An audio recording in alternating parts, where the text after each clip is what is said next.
ফের বর্ধমান স্টেশনে পদপিষ্ট হওয়ার ঘটনা, হুড়োহুড়ি পড়ে যায় ট্রেন ঢুকতেই। এই ঘটনায় 7 জন আহত হয়েছেন, কয়েকজনের অবস্থা গুরুতর বলে জানা যাচ্ছে। 4 এবং 5 নম্বর প্ল্যাটফর্মে নামা ওঠার সিঁড়িতে হুড়োহুড়ি পড়ে যায় বর্ধমান স্টেশনে।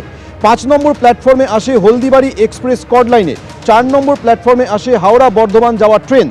আচমকা হাওড়া বর্ধমান যাওয়ার ট্রেনটিকে মেন লাইনে করে দেওয়ায় বিপত্তি দেখা দেয়। ফুট ওভারব্রিজ দিয়ে নামা ওঠার সময় পদপিষ্ট হওয়ার ঘটনা হয়।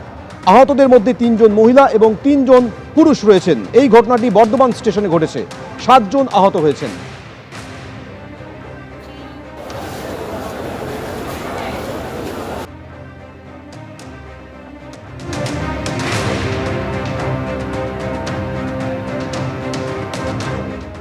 আজ ফের বৃষ্টি বিপর্যস্ত উত্তরবঙ্গে গেলেন মুখ্যমন্ত্রী মমতা বন্দ্যোপাধ্যায়। আলিপুরদুয়ারের হাসিমারার সুভাষিনী চা বাগান ঘুরে দেখলেন মুখ্যমন্ত্রী।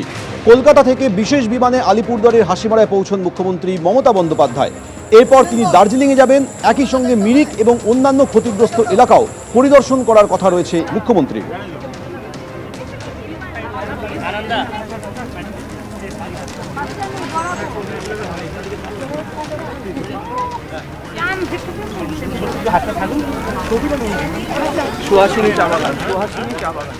আর আজকে আমরা এখানে এসেছি অ্যাফেক্টেড এরিয়া দেখতে, কথা বলতে।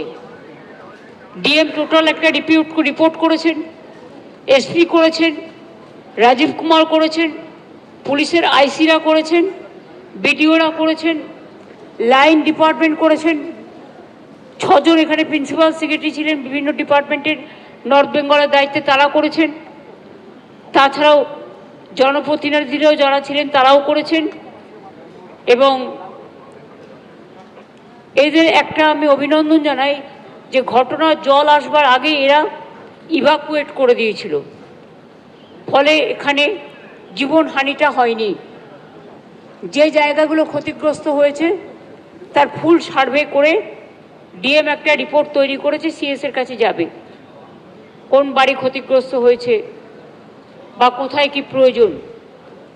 এগ্রিকালচার ডিপার্টমেন্ট থেকেও শস্য ভাণ্ডার এবং আলু থেকে শুরু করে সব আলু আমরা কিনে নিয়েছি সুফল বাংলায়, যাতে চাষিরা অসুবিধে না পড়ে।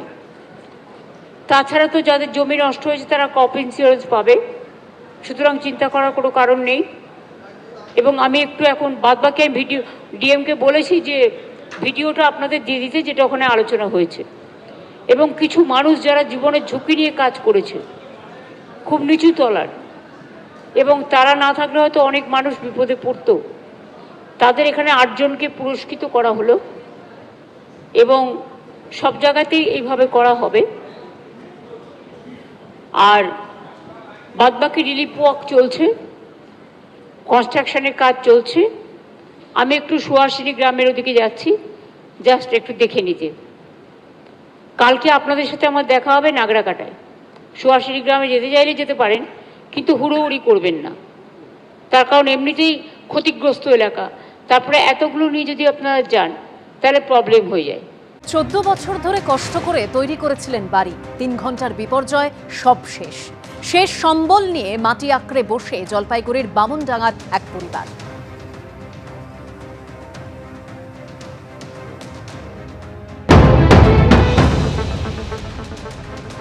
কিছুতেই মায়া ছাড়তে পারছেন না। 14 বছর ধরে কষ্ট করে তৈরি করেছিলেন এই বাড়িটা। তারপর 3 ঘন্টার ঝড়ে সব শেষ। আপনার ঘর কোথায়? আমার ঘর এইটাই, এই যে এইখানে খাট ছিল, বাচ্চারা ঘুমাইতো। এই যে এখানে পাক ঘর ছিল, তারপরে এখানে আমরা ঘুমাইতাম। নিচে ঘর ছিল, সবটা ভাসাই নিয়ে গেছে। এইটাই আপনার থাকার ঘর? হ্যাঁ, এটাই আমার থাকার ঘর। এই যে সামনে যেটায় দাঁড়িয়ে রয়েছে, এইখানে বারান্দা ছিল, তারপরে এখানে সিঁড়ি ছিল, আর পাক ঘরে এখানে, আর গোহালিটা এখানে ছিল।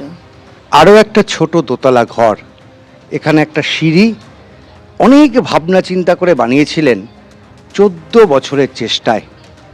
এই মুহূর্তে ঘরটার এটাই হচ্ছে ছবি। কি ভয়ঙ্কর প্রাকৃতিক বিপর্যয় হলে এরকম একটা কংক্রিটের দালান এইভাবে উপড়ে যেতে পারে। এই গ্রামে যারা থাকতো কেউ তো আর নেই। হ্যাঁ, এইদিকে আছে যে কি সবারই অনেক এখানে আছে 5-6টা ঘর, তো একদম এদের ঘর আছে যে কি একটাও নেই, সব ভাসাই গেছে। আমার ছিল যে কি এখানে গরুর গোহালি ছিল, এখানে রান্না করার ঘর ছিল, এটা একদমই ভাসাই গেছে, একদমই চলে গেছে। আর এই ঘরটা আছে যে কি একদম থাকার মতন কিছু নেই, এখানে থাকবো কোথায়? এখানে থাকবো কোথায়, এটাই এখন সবচাইতে বড় প্রশ্ন। রাত বাড়ার পরেই এই অঞ্চলগুলোতে কিন্তু থাকার কোনো উপায় নেই। বাড়িটা যেভাবে ভেঙে পড়েছে তা দেখে বোঝা যায় যে এই বাড়িটাকে সারানো কার্যত অসম্ভব। থাকবো কোথায়, এটাই একমাত্র প্রশ্ন। শুধু এই দিদির না, যাদের বাড়ি ভেঙেছে, ঘর ভেঙেছে, তাদের সকলের থাকবো কোথায়।